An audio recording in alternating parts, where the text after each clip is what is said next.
今日の動画では本当の信頼とは何かというテーマでお話しします。人生において私たちは様々な人間関係に悩みます。この人は本当に信頼できるのだろうか。なぜ大切にしていた人に裏切られたのだろう。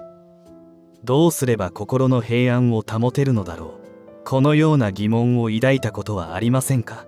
今日の動画ではブッダの教えを通して真の信頼関係とは何か、信頼できる人をどう見分けるか、そして心の平安を保つ方法について学んでいきます。この動画を最後まで見ることであなたは人間関係の本質を理解し、誰に振り回されることなく穏やかな心で日々を過ごすための知恵を得ることができるでしょう。それではアーナンダの物語とともに深遠なブッダの教えへと旅立ちましょう。アーナンダは裕福な家の一人息子として生まれました。しかし彼は物質的な豊かさよりも心の豊かさを求め、真理を探求するために修行の道を選びました。彼の両親は最初こそ反対しましたが、息子の決意の固さを知り、最後には彼の旅立ちを認めたのです。旅立ちの日、両親はアーナンダに家の財産の一部である金貨を与えました。これを持って行きなさい。修行の道は厳しいもの。必要な時に使いなさい。アーナンダは感謝して金貨を受け取り、聖地を巡る旅に出ました。多くの修行者たちに出会い、さまざまな教えを学ぶうちに、彼はブッダの教えこそが自分の求める真理だと確信するようになりました。王都に行けばブッダの直弟子である巧妙な僧侶に会えるだろう。そう聞いたアーナンダは王都を目指すことにしました。長い旅の末、ようやく王都に到着したアーナンダ。しかし初めて訪れる大都市に圧倒され、右も左もわからない状態でした。市場で途方に暮れていたアーナンダに声をかけたのはリシャールという名の商人でした。どうしたのかね、若い修行者よ。迷っているようだが。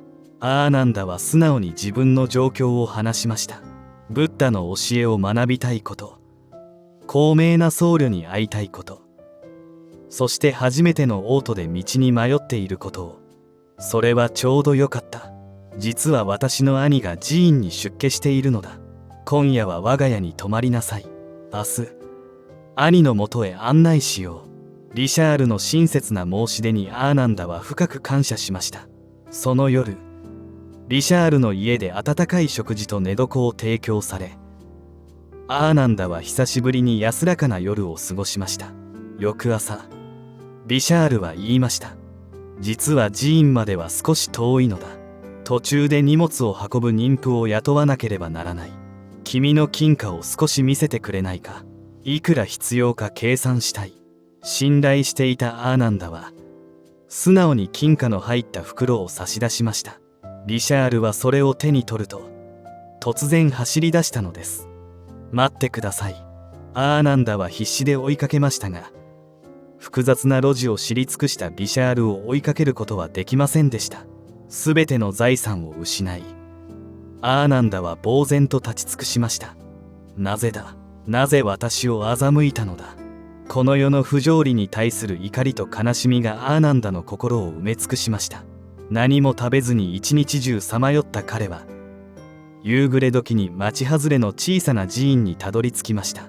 寺院の門前で座り込み、呆然としていたアーナンダに一人の老僧が声をかけました。若い修行者よ、何があったのか。その穏やかな声にアーナンダは思わず涙を流し、すべてを打ち明けました。親切を装った商人に騙され、全財産を奪われたこと、ブッダの教えを求めて王都に来たこと、そして今人間不信に陥っていることを。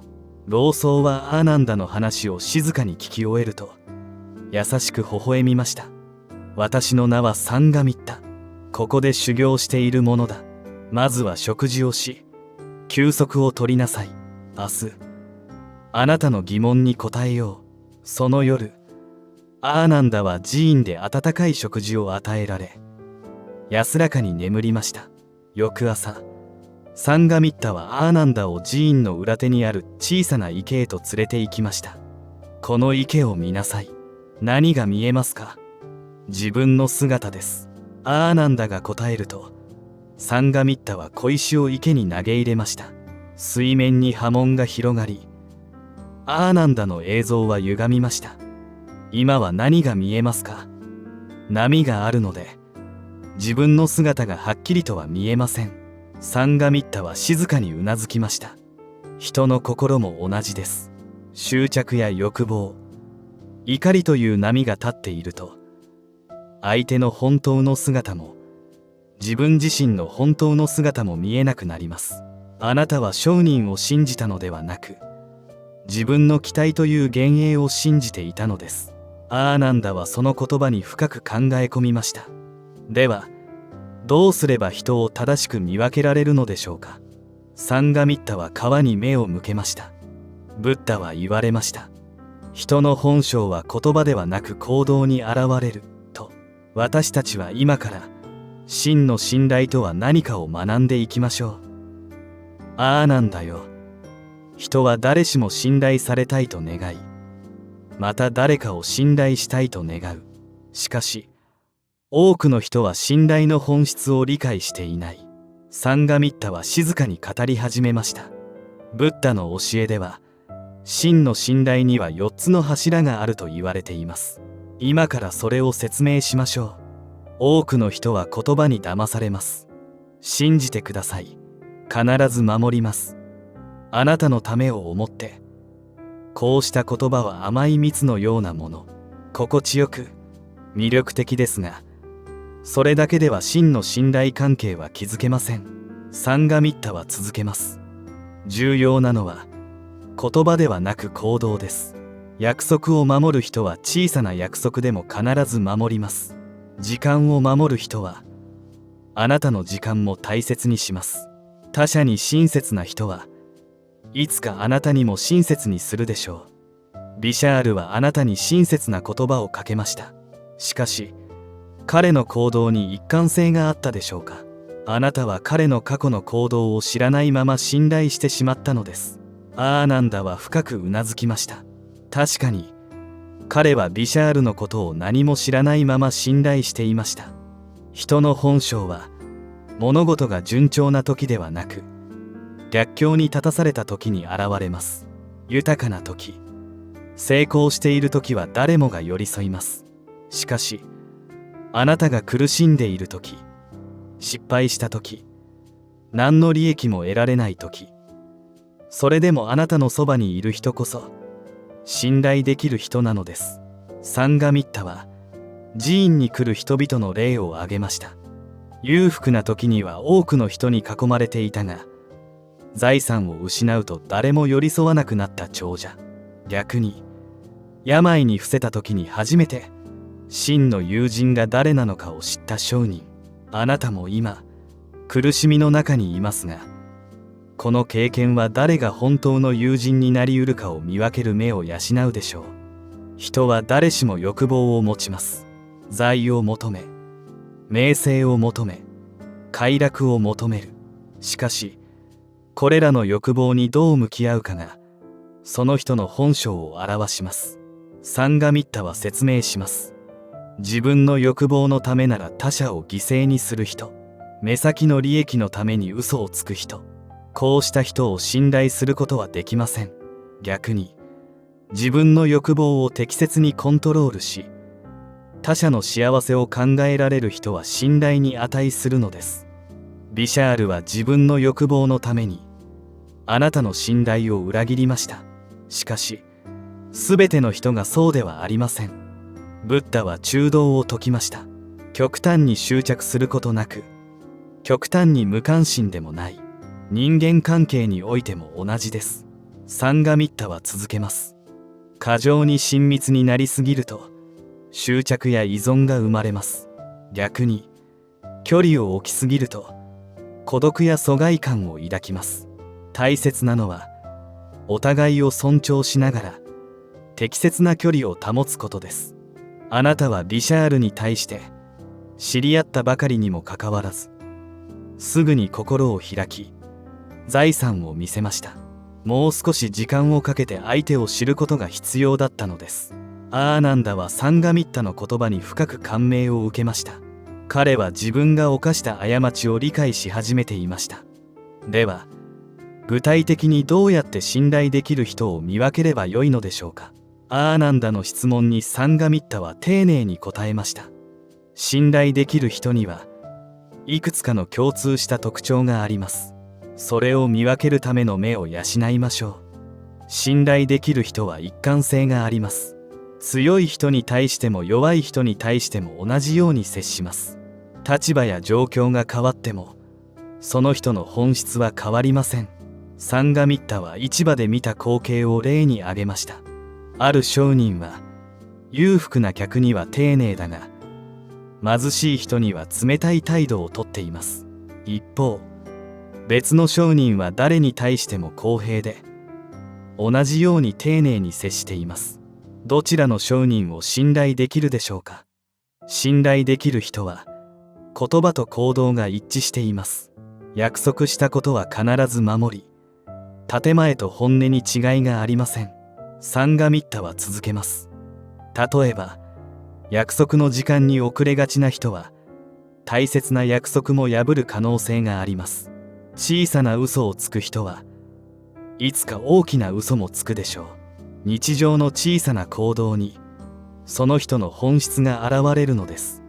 信頼できる人は自分だけでなく他者の幸せも考えます。自己犠牲を強いるわけではありませんが、他者を思いやる心を持っています。サンガミッタは寺院での例を挙げました。食事の時にまず他の人に勧める修行者と自分だけたくさん取ろうとする修行者、どちらが信頼できるでしょうか。利他的な姿勢は日常の小さな行動に現れるのです。信頼関係は一日では築けません。時間をかけてさまざまな状況を共有し、お互いを理解することで少しずつ信頼は育まれていきます。サンガミッタは諭します。今度出会う人にはすぐに全てを打ち明けるのではなく、少しずつ関係を深めていきなさい。その過程で相手の本質を見極めることができるでしょう。アーナンダはサンガミッタの教えを心に刻みました。彼は自分が犯した過ちを理解し、これからの人間関係では慎重に、しかし心を閉ざすことなく接していこうと決意しました。しかし、どんなに慎重に人を見極めても、時には裏切られることもあるでしょう。その時、私たちはどうすれば心を守れるのでしょうか。アーナンダの問いにサンガミッタは池を指さしました。この池に映るあなたの姿を見なさい。怒りや憎しみを抱くとあなた自身の心が濁り、正しい判断ができなくなります。サンガミッタは静かに語り続けました。裏切られた時、怒りは自然な感情です。しかしその怒りにとらわれ続けることは、燃え盛る炎を自分の手で握りしめるようなもの。最も傷つくのはあなた自身なのです。サンガミッタは説明します。怒りを感じたら、まずそれを認めましょう。私は怒りを感じていると。そしてその怒りは自然に消えていくものだと理解し、少しずつ手放していくのです。どんな苦しい経験も学びに変えることができます。裏切りという痛みはあなたに人を見る目を養わせるでしょう。サンガミッタは続けます。苦しみを意味のないものとして捨て去るのではなく、そこから学び成長する機会と捉えるのです。この経験があったからこそ、私は人の本質を見抜けるようになったと考えられるようになれば、過去の苦しみは未来への知恵に変わります。一人の人に裏切られたからといって全ての人間関係を諦める必要はありません。世界にはあなたを本当に大切にしてくれる人も存在するのです。サンガミッタは寺院の様子を示しました。見なさい。ここにはさまざまな背景を持つ人々が集まり、互いを尊重し支え合っています。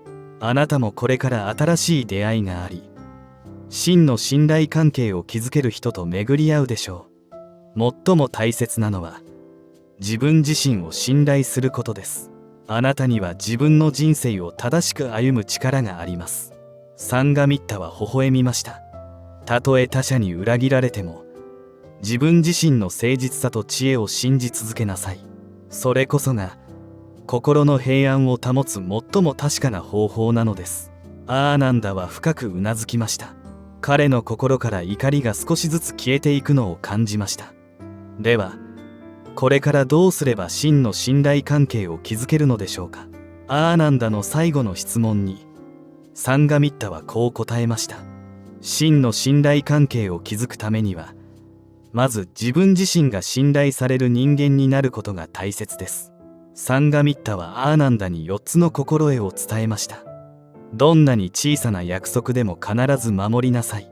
時間の約束、言葉の約束、すべてにおいて誠実であることが信頼の基盤となります。自分自身の欲望や弱さを知り、それをコントロールできるようになりなさい。自分を律することができてこそ、他者との健全な関係を築けるのです。すべての人には尊厳があります。立場や状況にかかわらず、相手を一人の人間として尊重する姿勢を持ちなさい。見返りを求めずに与えることができる関係こそ、真の信頼関係です。この人は私に何をしてくれるか、ではなく、私はこの人に何ができるか、と考えなさい。サンガミッタは最後にこう締めくくりました。ああなんだよ。人間関係は一直線ではありません。時に裏切られ、傷つき、迷うこともあるでしょう。しかし、その経験すべてがあなたを成長させ、真の信頼とは何かを教えてくれるのです。あなたが失ったのは金貨であり、それは単なる物質に過ぎません。しかし、今日得たブッダの知恵は、これからのあなたの人生を照らす灯火となるでしょう。アーナンダの目に光が戻ってきました。彼は心から感謝の意を表し、サンガミッタの下で修行することを決意したのです。今日は本当の信頼とは何かというテーマで、アーナンダの物語を通して仏教の知恵をお伝えしました。私たちが学んだことを振り返ってみましょう。真の信頼とは言葉ではなく行動に現れること。人の本性は逆境の時、利益が絡んだ時に最も明確に現れること。適切な距離感を保ちながら、時間をかけて関係を築くことの大切さ。そして、たとえ裏切られても、怒りにとらわれず、その経験から学び、成長できること。人間関係の悩みは尽きないものですが、ブッダの教えを実践することで、より良い関係を築き、心の平安を保つことができるのです。この動画があなたの人生に少しでも役立つと感じていただけたなら、ぜひいいねボタンを押してください。また、コメント欄であなたの体験や質問を共有していただけると嬉しいです。これからもブッダの教えでは、日常生活に活かせる仏教の知恵をお届けしていきますので、チャンネル登録もよろしくお願いします。皆さんが信頼できる人々に囲まれ、心穏やかに過ごせますように。